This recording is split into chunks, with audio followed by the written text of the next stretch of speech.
Malien assalamu alaikum. A balimakɛ do Thierno Ndiaye ouverture média la n bɛ maliyɛn bɛɛ fo ka maliyɛn bɛɛ waleɲuman dɔn fasoko la an tɛ sɛgɛn an tɛ ɲina ni an ye kumaw mɛn yɔrɔ yɔrɔ mun bɛ dimi kɛ fasodenw kan an ka baara b'an yamaruya an ka wulikajɔ sabati o yɔrɔw la ni ka taa ɲɛɲini ka se ka a kunnafoni k'o di aw ma en temps réel bi an bɛ yɔrɔ jumɛn an bɛ Bamakɔ kɔnɔ yan n'o ye Mali faaba ye Bamakɔ fan jumɛn spécialement Banangabugu la maliyɛnw funangɛni mun n'a sigilen filɛ kɛrɛfɛ a tɔgɔ de ko Mamadou Sissoko funangɛni a ma san 30 sɔrɔ fɔlɔ a bɛ wulikajɔ sabati a bɛ waati caman bɔ kalanko siraw fɛ a bɛ ndolantaw kɛ a ko ka di quartier kɔnɔmɔgɔw ye kosɛbɛ ka sababu kɛ courage mun bɛ a yɛrɛ la ni cɛsiri mun b'a la ka ɲɛsin a yɛrɛ ka jinɛtigɛ ɲɛnabɔli sababu ma nka maliyɛnw funangɛni n'o ye Mamadou Sissoko ye aw yɛrɛ ɲɛ bɛ a tɛgɛ fila bɛɛ tigɛli la ka bɔ a la pewu tɛgɛ in tigɛra maliyɛnw a bɛ san 1 bɔ a tigɛlen ni sisan cɛ a fa n'o ye a somɔw ye u ye wulikajɔw sabati ni ka se k'a fɔ ko Mamadou ka droit ka se ka segin a ma cogo bɛɛ mun de ye tɔgɔ in sɔrɔ énergie du Mali maliyɛnw n'o ye énergie du mal énergie du Mali mun n'u bɛ courant tigɛ anw na su ani tile énergie mun n'a nalen ani sisan cɛ maliyɛn mun b'a fɔ ko alhamdulilahi ko énergie a nalen kusayara anw ma o de ka dɔgɔ ni funtɛni bɛ courant a bɛ tigɛ tilema do courant a bɛ tigɛ ni samiya yɛrɛ do fana courant a bɛ tigɛ cogo na sugu bɛɛ la énergie du Mali o kɔnɔnaw la ni maliyɛnw bɛ wulikajɔ la a laban nana bɔ courant digɛ la a nana kɛ sa courant de bɛ maliyɛnw ci funangɛni courant de y'a sɔrɔ maliyɛnw courant y'a sɔrɔ cogo mun na a yɛrɛ bɛ don a bɛɛ la k'a bɛɛ fɔ aw ye walasa a k'a dɔn k'a fɔ ko énergie du Mali jaja cogoya wɛrɛ b'u ka kow kɔnɔna na anw tɛ mun kalama Mamadou salamu alaikum. Walaikum salam. Somɔgɔw bɛ di. Basi foyi tɛ yen, n bɛ Ala tanu. Alhamdulilayi. Anba. Mamadou i Sissoko. Anba. An y'a mɛn ko courant in i sɔrɔ a bɛ san 1 bɔ a san 1 ni sisan cɛ anw y'a mɛn k'a fɔ ko i wolofa k'a cɛsiri mɛ kosɛbɛ walasa ko mun y'i sɔrɔ énergie du Mali n'o ye an ka Mali société ba in ye ko u ka courant di anw ma u ka se k'i ka hakɛ segin ma ko sabula ko courant ko a sigira aw ka da de la cogo mun na ni o ma kan sariya yɛrɛ kɔnɔ fiyewu komi a kɛlen ni sisan cɛ i ka droit ma se ka segin ma wa an y'a mɛn k'i fa yɛrɛ ye mun don i ka furakɛli la k'a bɛ taa $14 na donc o ye ko ye ko mun bɛ yen ko anw k'an tɛ se ka sigi ten donc ko sariya fana ye baara daminɛ nka a da ma se ka diya i la hali bi k'a sɔrɔ la ko ben de kɛra i kan komi an b'i yɛrɛ kɛrɛfɛ bi courant in ye sɔrɔ cogo jumɛn a ko bɛ ka boli cogo jumɛn a kɛlen ani sisan cɛ. courant in a ma ne sɔrɔ dɔwɛrɛ la ne b'a ka fini ko a ye fini ko ne fa ka kulusi de binna ne taara an bɛ taa kulusi ta ma se courant ma dɛ n'a sɔrɔ n sera a ma o fana bɛ fɔ n da wɛrɛ ma se a ma ma se courant ma nɛgɛ bere de bɛ n bolo courant de ye n sama courant ye n sama ala de a kɛra ala farankan de n ye n sen gosi pétimuru b'an ka so sanfɛ n ye n sen gosi o la n'o tɛ courant y'a mɛ fɔ cogo wɛrɛ la mun fana tɛ nin donc courant fili in o b'a yira k'a ka surun aw ka so de. a ka surun an ka so la kojugu courant fili n'an ka so cɛ a tɛ 2 mètres bɔ yɛrɛ a tɛ 2 mètres bɔ. donc e yɛlɛla sanfɛ dɔrɔn courant fili ye. ne yɛlɛna sanfɛ ko ne bɛ kulusi de ta courant fili de ye ne sɔrɔ. mais tɛgɛ in tigɛra cogo di. tɛgɛ in tigɛra an sera dɔgɔtɔrɔso de la dɔgɔtɔrɔ de y'a fɔ soit tɛgɛ bɛ tunun an bɛ sa ou bien a bɛ tigɛ n bɛ balo tɛgɛ tigɛ ko sababu filɛ mais n profité o kɔnɔna la n b'a fɔ a ɲɛna Mali faamaw a bɛ ka mɔgɔ tɔɲɔ a y'an tɔɲɔ parce que se t'an ye an ye fantanw de n'a sɔrɔ aw yɛrɛ denw don ne y'aw den ne mun sigilen filɛ ɲɔgɔn na ne n'aw den ko in kun bɛ kɛ cogo min na hali a tɛ kalo 1 sɔrɔ ne bolo tigɛra ça vaut 1 an dɔ b'a kan yɛrɛ mais bi ala barika la n bɛ hɛrɛ kɔnɔna la n bɛ balo la mais a kɛlen don k'an tɔɲɔ parce que an ka diɲɛlatigɛ bɛɛ don bɔgɔ la n ka kalan tiɲɛna n tɛna se ka fɛn sɔrɔ. e ko jɔnni ma énergie du Mali mɔgɔw. n kan bɛ énergie mɔgɔ de ma n ka kalan tiɲɛna n tɛna se ka foyi kɛ diɲɛlatigɛ la bɛɛ ni mɔgɔ ma ɲɛ ma tant que n bɛ tan cogo la bon n mago bɛ fɛn min na sisan u ka n ka tiɲɛ segin ma n mago b'o de la ne tɛ dɔwɛrɛ foyi nɔfɛ n'o tɛ kiri ka tigɛ a ɲɛ ma. k'a fɔ nin ye fantanden ye k'a bɛna kiiri daja énergie mɔgɔ la n'a y'a kɛ juge a bɛ ala sɔrɔ ɲɛ. d'accord maintenant vraiment o ye ko ye ko mun bɛ yen ko an hakili la faamaw ɲɛ b'a la nin waati in na nka kuma laban jumɛn b'e bolo walasa hali bi e yɛrɛ ka se ka tɛgɛ kura sɔrɔ parce que an y'a mɛn ko mana dɔw bɛ se ka san ka don tɛgɛ in na mun b'a to tɛgɛ in bɛ baara kɛ an yɛrɛ ka ɲɛɲini an y'a mɛn ko e yɛrɛ Mamadou i bɛ se kalanni na i hakili ka di kosɛbɛ kalan ka di ye i tun bɛ se fɛn caman na nin m'a yira ni tɛgɛ t'i la i tɛna se k'o si kɛ mais n'a bɛ weleweleli jumɛn bila faamaw ye u ka se k'i dɛmɛ hali bi pour que i ka se ka tɛgɛ kura sɔrɔ ka don i tɛgɛ la walasa i ka se ka ɲina nin dimi kɔ. Bon ne bɛ se ka welewelema min kɛ Mali faamaw ye a ye tiɲɛ fɔ énergie a ye baara kɛ tiɲɛ kan don o don a bɛ courant tigɛ an na a b'aw sago la cogo min aw ja ni kalo sara ni mɔgɔ ma ka courant sara kara de don o tigi da la a bɛ courant tigɛ o da la n'a fɔra ko ne de bɛ yan nɔ courant ne sɔrɔ a tɛ ka énergie directeur yɛrɛ ka mɔgɔ foyi t'a la mais n'a sɔrɔ e yɛrɛ den ko ye ne ya a tɛ taa yɔrɔ jan a bɛ gérer kabini o don bɛɛ ne tɛ dɔwɛrɛ fɔ ka tɛmɛ o kan n ka foli b'aw yɛrɛ ye ala ka bolo mɛn a ka baara la.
E de ye Mamadou Sissoko. Ne de y'a woloba yɛrɛ ye. An y'a mɛn ko nin ye Mamadou Sissoko sɔrɔ. An ka mɛnni kɔfɛ san kelen kɔfɛ an y'a mɛn ko fa ye wuli ka jɔ kɛ ni ka se ka Mamadou ka hakɛ segin a ma ko sabula olu ka ɲɛɲini y'a yira k'a fɔ ko énergie du Mali de ka courant sigicogo de kɛra kasara ye ka ɲɛsin Mamadou Sissoko ma. E mun ye ba ye ko in kɛra cogo di e fana ye mun wuli ka jɔ sabati a ko la. Ne yɛrɛ kɔni se tɛ n ye wa kuma tɛ n da. Den bana ni sisan cɛ énergie fa ye wuli ka jɔ sugu bɛɛ kɛ énergie a fɔra k'u ka hali dɔɔni d'an ma pour an bɛ se ka dɛmɛ ni ordonnance ye f'an filɛ yɔrɔ min na bi énergie a ma foyi d'an ma foyi ma kɛ fa ye dépense min kɛ ala kelen de b'a dɔn mais énergie ka kan ka den sara dɛ a ka kan ka den sara ne yɛrɛ sɔn jalen don cogo min na nin ko in na ala kelen de b'a dɔn den bɛ kalan na sisan nɔ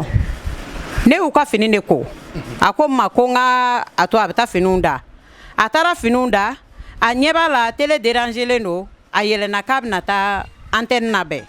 a taara antenne labɛn a y'i kun jigin a ɲɛ bɛ fa ka kurusi binnen na fa ka kurusi binnen don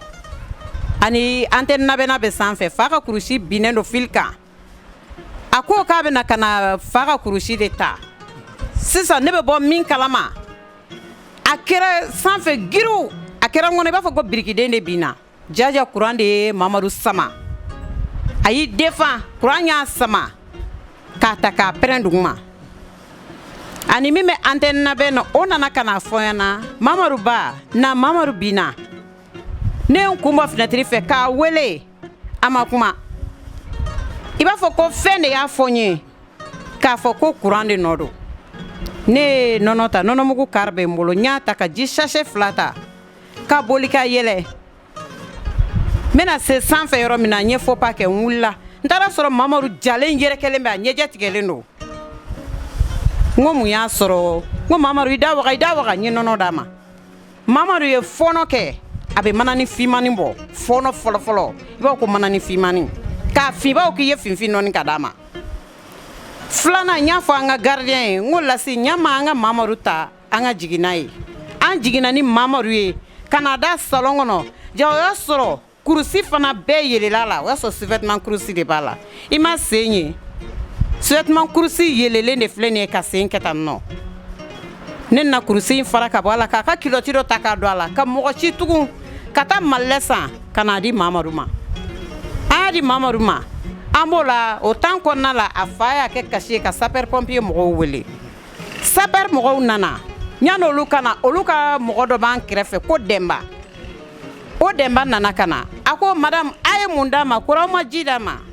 n ko n ko ma ji d'a ma dɛ n ko n ye nɔnɔ de d'a ma n ko ye nɔnɔ d'a ma sanfɛ n ko sisan n filɛ nin ye ka na malilɛ fana d'a ma an b'o la tugun a ye fɔnɔ wɛrɛ kɛ so kɔnɔ a ye fɔnɔ wɛrɛ kɛ depuis o kɛra yɛrɛ n ye n ka tapi cɛ fɔnɔ kɛra ka n ka tapi fin de i b'a fɔ ko ayi denba ko madame vraiment an k'an ka jɔyɔrɔ min kɛ e y'o kɛ i den ni kisi de jɔn y'a fɛ yen ko nɔnɔ bɛ di mɔgɔ ma n ko ne y'a kɛ école la ko n bɔra école la année jumɛn n ko 87 i hakili ka di de n'o tɛ i bɛ nin kɛ denba dɔw ye u bɛ paniquer n ko ne yɛrɛ filɛ n bɛ taa tobili de kɛ n bɛ taa tobilikɛyɔrɔw la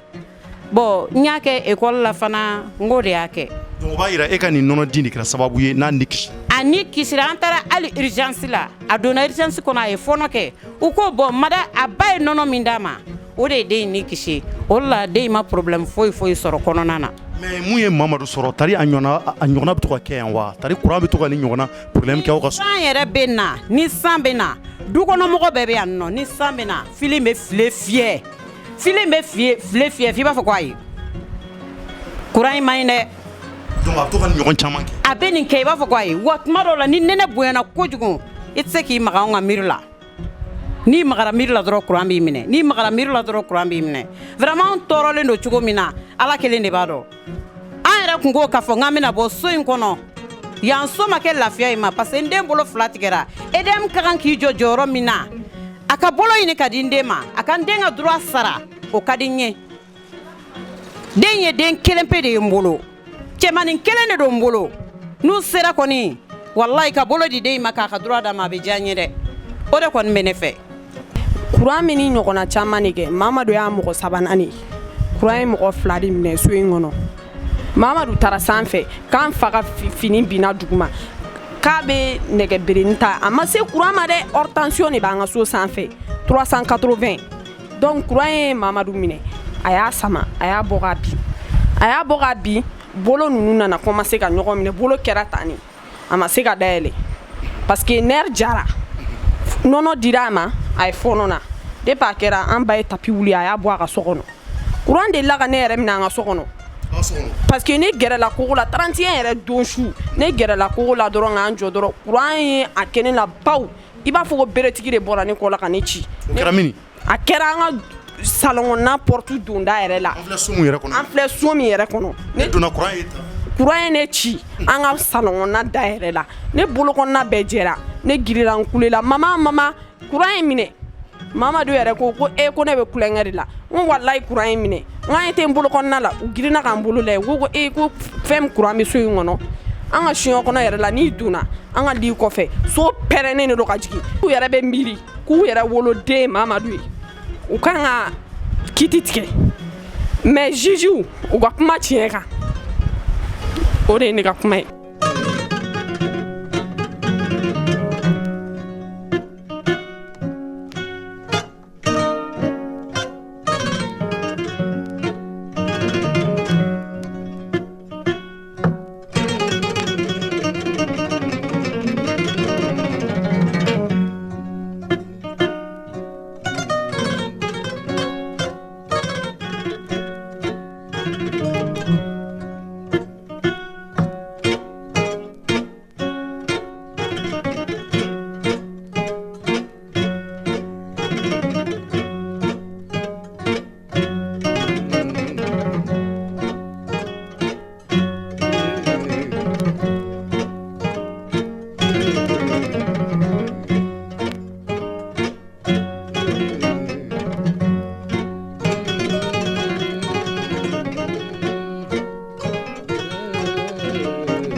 Mamadou nana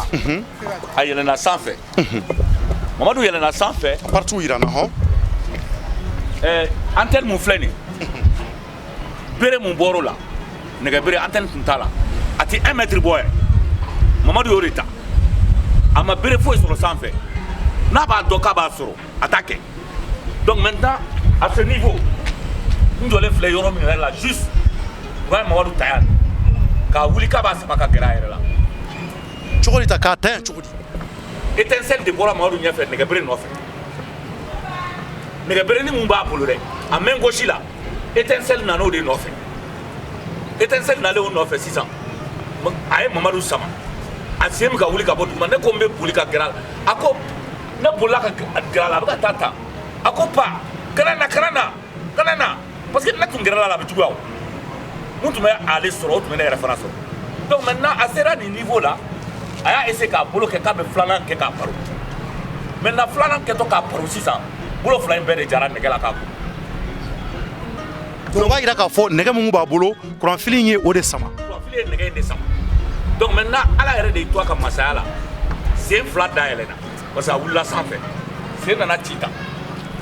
o ye nin sɔrɔ dɔrɔn Mamadu binna a kɔ kan yan donc Mamadu binna a kɔ kan yan sisan a ko ba nin ye ne laban cogo ye n ko n fa n ko nin t'i laban cogo ye nin tɛ se ka k'i laban cogo ye fana automatiquement antenne mun filɛ nin an tun bɛ ka nin montage ale yɛrɛ de taara nin antenne monter la ta ka na n'a ye 2 jours avant que nin ka Mamadu sɔrɔ o y'a sɔrɔ ne yɛrɛ man kɛnɛ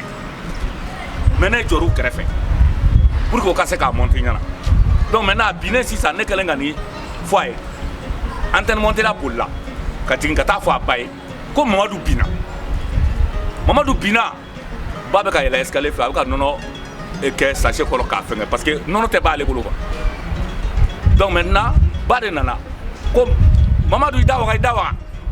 y'i da waga o ye nɔnɔ k'a kɔnɔ a y'a wɔgɔ dɔrɔn a kɛlen i b'a fɔ i ka micro finman ye donc maintenant gardien dɔ de tun bɛ yan ko Lasi an n'o jɛra k'a ta ka taa survêtement kulusi min tun b'a la mana de don o mana in o fana kɛra i b'a fɔ k'a jenina de ba y'o fara ka bɔ a la ka malilɛ san ka d'a ma deuxième reprise la a fɔnɔna tapi kan so kɔnɔ o fana finnen don tugun an tilala ka a ta k'a don sapeur pompier kɔnɔ donc a donnen sapeur pompier kɔnɔ sa a fɔnɔno fana kɔnɔ tuguni yan'an ka se Gabriel Touré la an sera Gabriel Touré la urgence kɔnɔ ba ye tile damadɔ kɛ u tɛ sɔn ba k'a ye yɛrɛ il était dans le coma parce que an sera yen dɔrɔn il a perdu toute connaissance ne dɔrɔn de tun bɛ don donc maintenant a tun bɛ salle IHD de kɔnɔ IHD homme Gabriel Touré la mun donna Mamadu la c'est trop je profite de l'occasion ka Iba Wane fo ka wale ɲuman dɔn mais i y'a mɛn i jɔ ni kuran di a f'i sababu ɲuman alu ba Gladia Alu ye nin mɛn ka nin ye Gladia Alu ye ne repérer ka na ne dɔn parce que ne tun bɛ baara kɛ jige la à l'époque Gladia Alu bɛ sigi yen a nana a ko kɔrɔ e den don a kɔrɔ non nin tɛ e ka ko ye nin y'an ka ko de nin ye Gladia ka ko de parce que Gladia man don i b'a nana yan a ye mun kɛ a kɛra ala ɲɛna n tɛ n da don o kuma la k'a fɔ. kuran kelen ka Mamadu sɔrɔ o la ala ka maa ɲumanw olu caman bɔra ko in kalama quartier kɔnɔna na wulikajɔw olu sabatira maa caman bɔlen a kalama caman ye bɛ yen n'olu ye dɛmɛw lase a ma ka bɔ kɔfɛlaw la ani ka bɔ Mali kɔnɔ a nafama belebeleba ni a bɔra ka Iba Wane mun tɔgɔ fɔ n'o ye Ibrahim Sissoko ye n'u b'a wele ko Iba Wane olu n'u u nɔfɛ jamaw olu caman de nana ni ka se ka dɛmɛ lase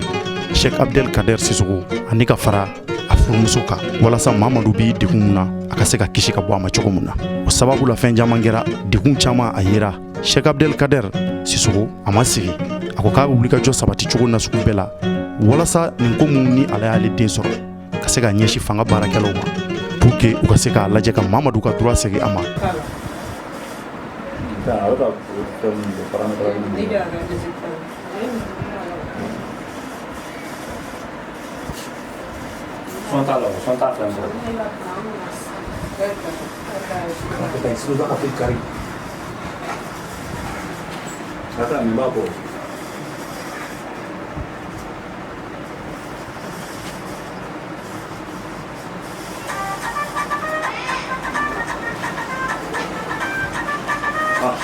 Mais est-ce que le son est passé?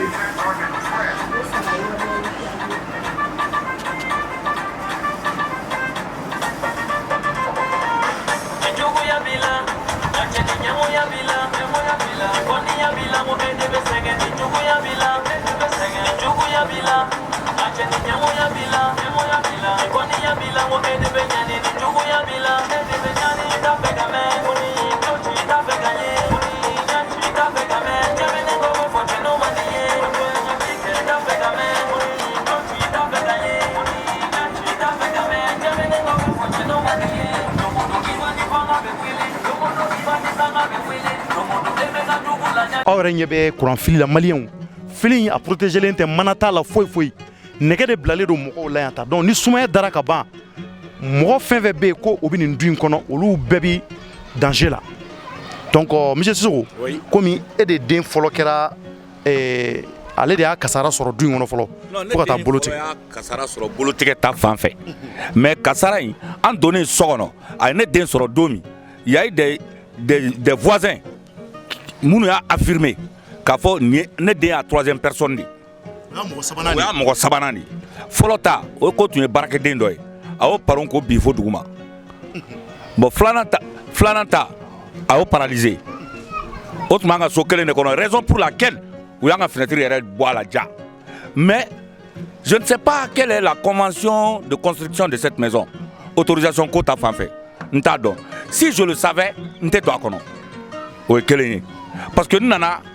quelques jours après nin kasara ye ne sɔrɔ o ye kelen ye n bɛ mun fɔ. mais yan'an ka taga o la mais dutigi dun maa mun ta ye so ye. dutigi pare o sara so bɛ agence de bolo. olu t'a kalama wa. agence bon je ne sais pas s'ils sont renseignés des précédents faits mais ne kɔni t'a ni u b'o kalama dès le jour de l'accident de mon enfant Fopi vraiment j'ai pas eu d'emmerdement de paiement de loyer sotigi ninnu bolo mais je suis endetté quand même. Je suis endetté. Mais olu ye mun fɔ olu fana ye wuli ka jɔ dɔ k'a la. Bon n t'a dɔn n'u ye wuli ka jɔ kɛ n t'a dɔn mais u kɔni bɔra kalama vraiment ils ont été cléments avec moi u man tɔɔrɔ wariko la u ko n ka n den furakɛ. énergie ka problème ye mun ye bi bi in na ni ɲɔgɔnna kiri caman de bɛ énergie kɔ kan j'en suis renseigné n b'a kalama a ɲɔgɔnna kiri caman de b'u kun kan parce que ne bɔra EDM na don min Jalo fɛ yen. Il m'a demandé réparation. Moi, je sais que la réparation est nous. Indépendamment de tout ça, les avocats m'ont blanc procès là. Au avocat ni, au nous est procès ni nous procès flaqué. Au nous est ni nous procès flaqué. Au procès flaqué, l'avocat a gagné, mais arrivé à un certain stade, où relancé qui est coup maçon. Donc, on a kana yoro beke wari ni fenye, coup bankamoro indemnisé. Aujourd'hui, l'avocat gagne en première instance. Mais on est dans quel pays? On est dans quel pays? On a juste un avocat. À ta place, on a un aramadé, quand on a $100. Après, c'est que énergie qui est trop de Cameroun. Donc, on a avoir de justice là, Cameroun a procès bloqué. Tout le temps, c'est le même problème. Il y a un procès bloqué là, parce que, ou quoi, expertise. Expertise, il faut on a payé 500 000 francs. Maintenant, une deuxième expertise, ou contre-expertise de déposer. Koumasson. Donc, quand le maçon, parce que c'est pas de leur faute, quand le fili, quand c'est couvert, tout le monde le voit. Benjamin fil là. Quand le fili, quand c'est couvert, Benjamin fil là. Bon, quoi, il y a deux à Moutendo. Mais maintenant, on a la faut qu'on expertise pour la contre-expertise de déposer. N'est qu'un procès de yola, dépôt de phobie. Je n'arrive pas à avoir gain de cause. Mais énergie, moi, dès tout fait. Des maîtres ou tewa, chef de famille ou tewa, ou t'as le l'arabia. On le sait que vous citez quand Antonio, quand on a un tien, Dieu dondo, quand vous chef ou nyekorokoke, quand tout son négociation, ils allaient empocher le reste de l'argent qu'ils vont me donner. Mais on est dans quel pays? Antémalien on est là. On le a quelque chose à n'être ou bien on le a ça n'être ou bien on le a ça n'être. Mais vraiment, vraiment. Assumez-vous. Assumez-vous. On en a marre. En segena. Jamana nkono fantan torolenu. Ne koni ne tate blala ma de. Ne tenta blala ma. Énergie directeur ni klobena ne tate blala ma.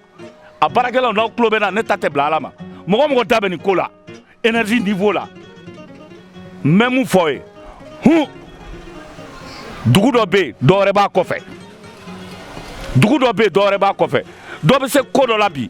dɔ fana bɛ se o lakari la sini. Le directeur de l'énergie du Mali akila a ye nin kɔrɔfɔ in mɛn kuma caman bɛ yen mun fɔra nin na nin b'a jira k'a fɔ énergie du Mali donc u k'u ka responsabilité ta hali bi pour essayer vraiment de voir ces choses là donc jamana bɛ yɔrɔ mun na bi an mago bɛ nin kofa suguw la kow ka jateminɛ kow ka lajɛ ka ɲɛ kow ka lajɛ diɲɛ ɲɛma jɔlen la walasa a kana baga kana taa kɛ mɔgɔw ma ten énergie mun n y'o de fɔ n ka kuma na kurantigɛ o kurantigɛ o bɛ jamana in kɔnɔ fɛn bɛɛ o bɛ jamana in kɔnɔ kɔsa in na fana an ma bali fo la an y'a mɛn ko énergie kelen u ye dɔ fara mɔgɔw ka courant facture kan ani jiw ka maliyɛnw sans consulter vraiment les maliens